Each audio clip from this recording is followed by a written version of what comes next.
Good morning, Fort McMurray, Wood Buffalo, and the rest of the world. You've tuned in to the Mac City Morning Show. I am your host, Elliot Pierre, and we're going to start the show off the same way we start every show off, with a moment of gratitude. I know you could be doing a million other things with your time, so the fact that you spend it with us truly does mean the world to me, so thank you. On that note, Tanner, hit him with the intro.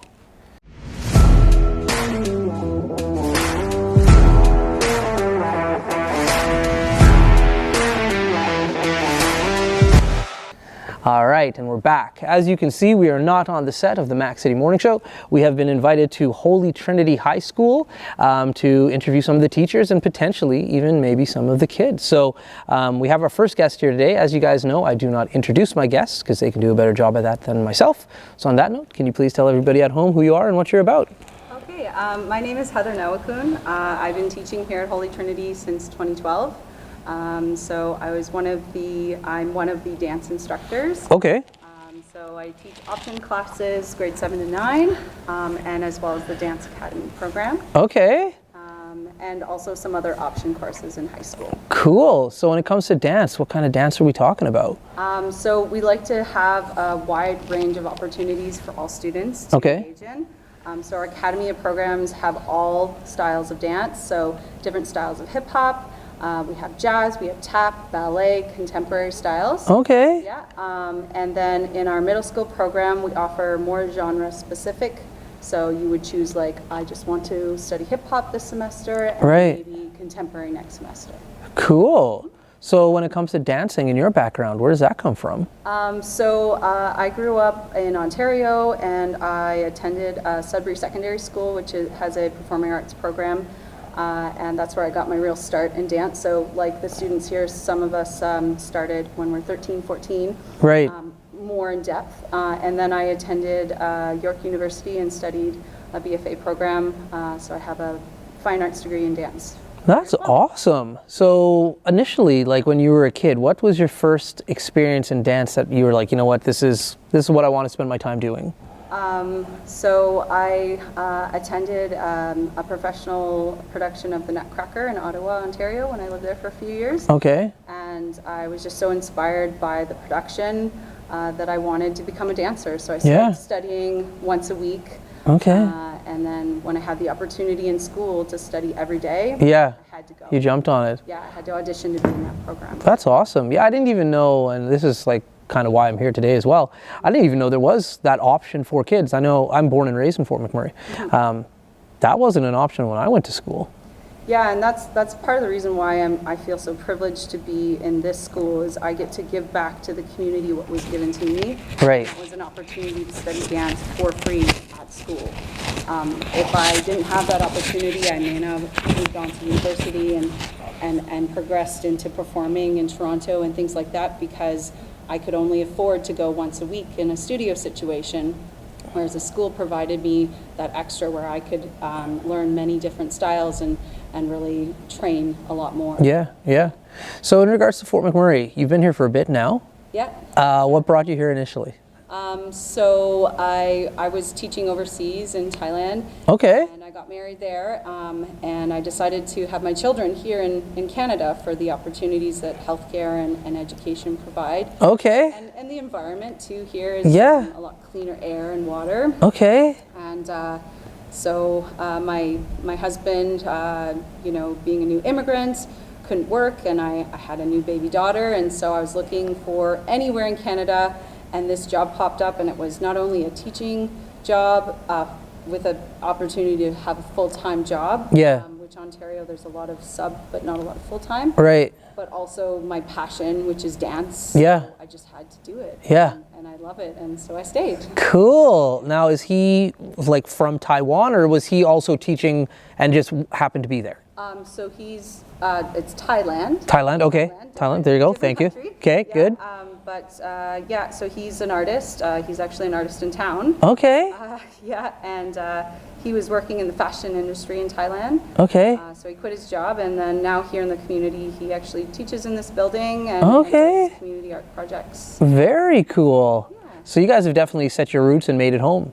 Yeah, and we're really grateful for the opportunities that we have here in Wood Buffalo to share our craft and our education. Yeah. But also give back with our knowledge too. So No doubt.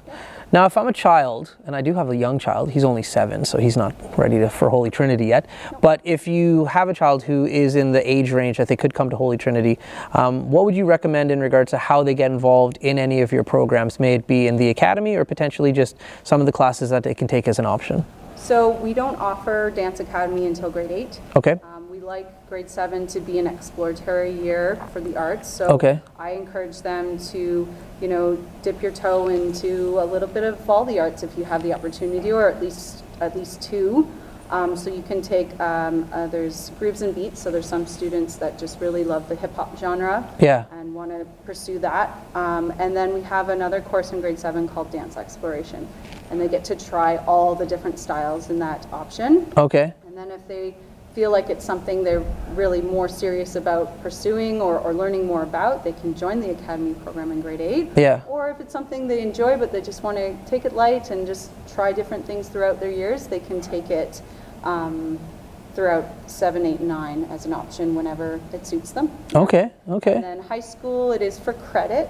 Okay, that's sweet. Yeah, it's a 5-credit course. Okay. So you can use it towards your requirements of 10 CTS or arts requirements for graduation. Right. And we have 7 different courses you can take. In Oh, high wow. school. Yeah, and one of them is our PE credit. So you can take dance instead of physical education. Okay. If that's something that more suits you. That's right. Learning more group sports and things like that. Nice. That's awesome. Now, it's all great that you can do it in here and then they have that option, but how does the community get to see what you're doing? Do you guys have shows? Do you put on performances? I know because of COVID, maybe like that's changed a little bit, but kind of where do you guys stand right now? So I just want to say one more thing about programs. Yeah, shoot. We run after school things as well. Oh, okay.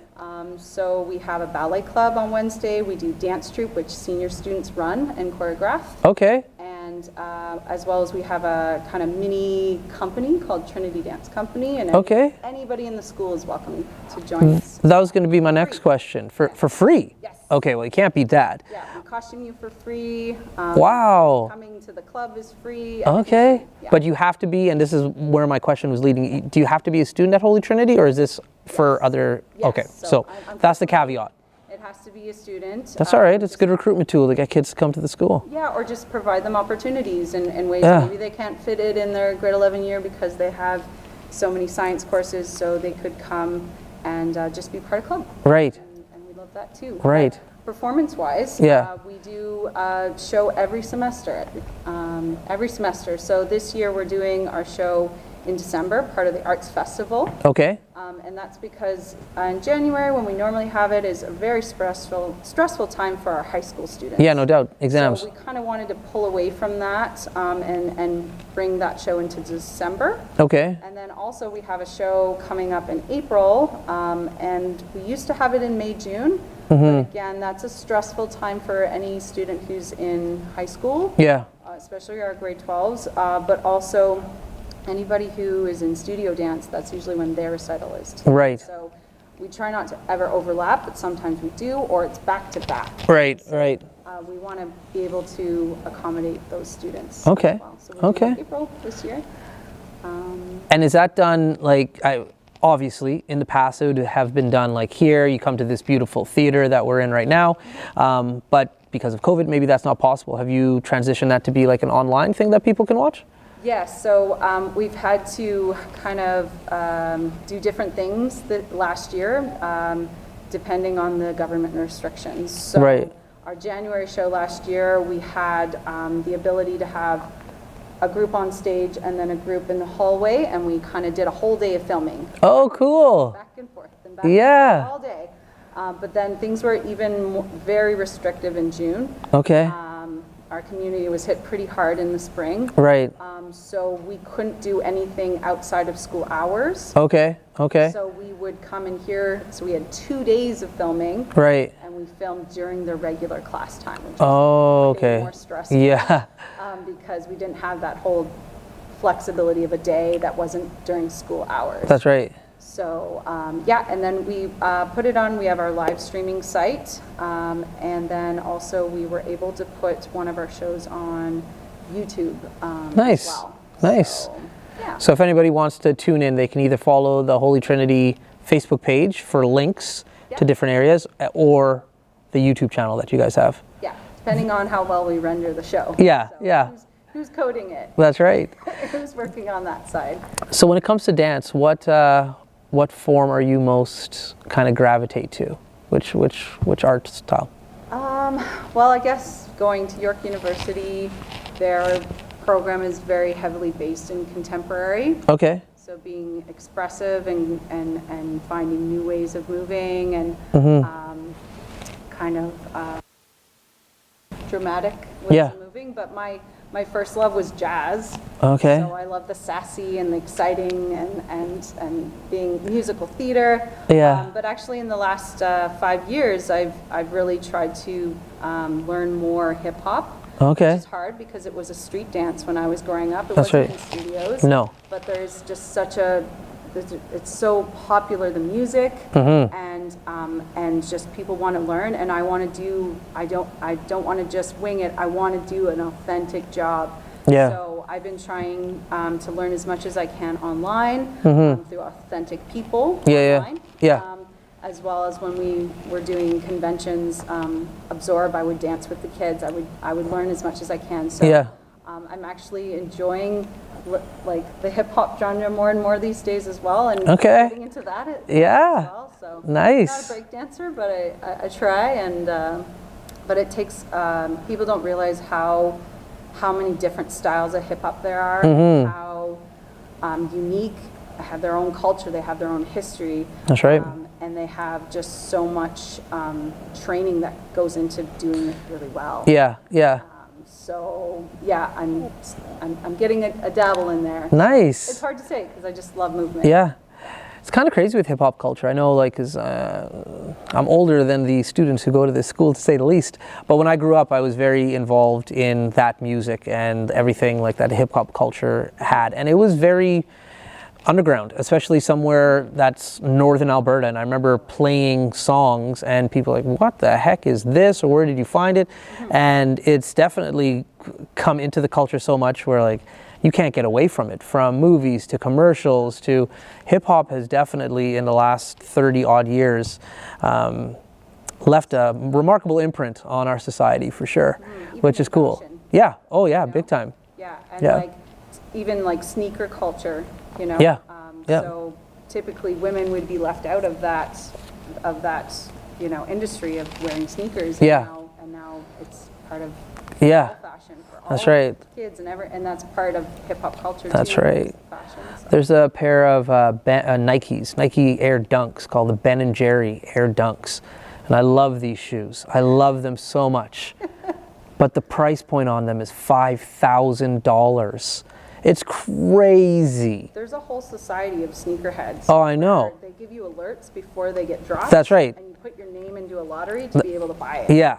I know this because my husband's into fashion. Yeah. He's a sneakerhead. He's got a few plugs that can help him out. Well, he's always telling me about. He's showing me things. I'm like, They're a huge investment, and I luckily have all my Nikes from back in the day still, but they're worn, so they're a little bit beat in. But yeah, the price point on these things are crazy. I remember when I used to buy a pair of Nikes, it would be like an expensive pair of sneakers, probably 150, 180 bucks tops. Yeah. And now you're getting into the thousands. Almost. Oh yeah. There are ones that are like 10 grand. Yeah. Yeah. Crazy. Yeah. Crazy. Okay. Well, listen, normally we'd have a segment called the Mac City Minute, but Tanner can't be doing that today, so we're not going to do the Mac City Minute. So we're going to go straight to the shameless shout out or plug. So it's the end of the episode. The cameras are on you. We got lots of lights. Okay. So you get a shameless shout out or plug. Have fun. Okay. So we'll be doing Frozen in Place, which is about being kind of stuck, or the struggle of being stuck in 2020, 2021, and the musical genres that go out with it. So that will be happening here in SEPCA Theatre December 10th and 11th at 7 p.m. Tickets information will be on the SEPCA website. And included in our show, we're also doing a mini production of Cinderella. Oh. It's a mix of ballet and musical theater. Nice. There we go. Well, thank you very much for your time today. Really do appreciate it. And if you ever want to do it again, we'd love to have you on the set.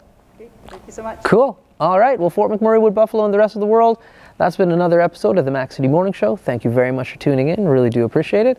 And we'll see you tomorrow. Peace. What a deadly old way to end another morning show. Later, boys. It's so ballistic!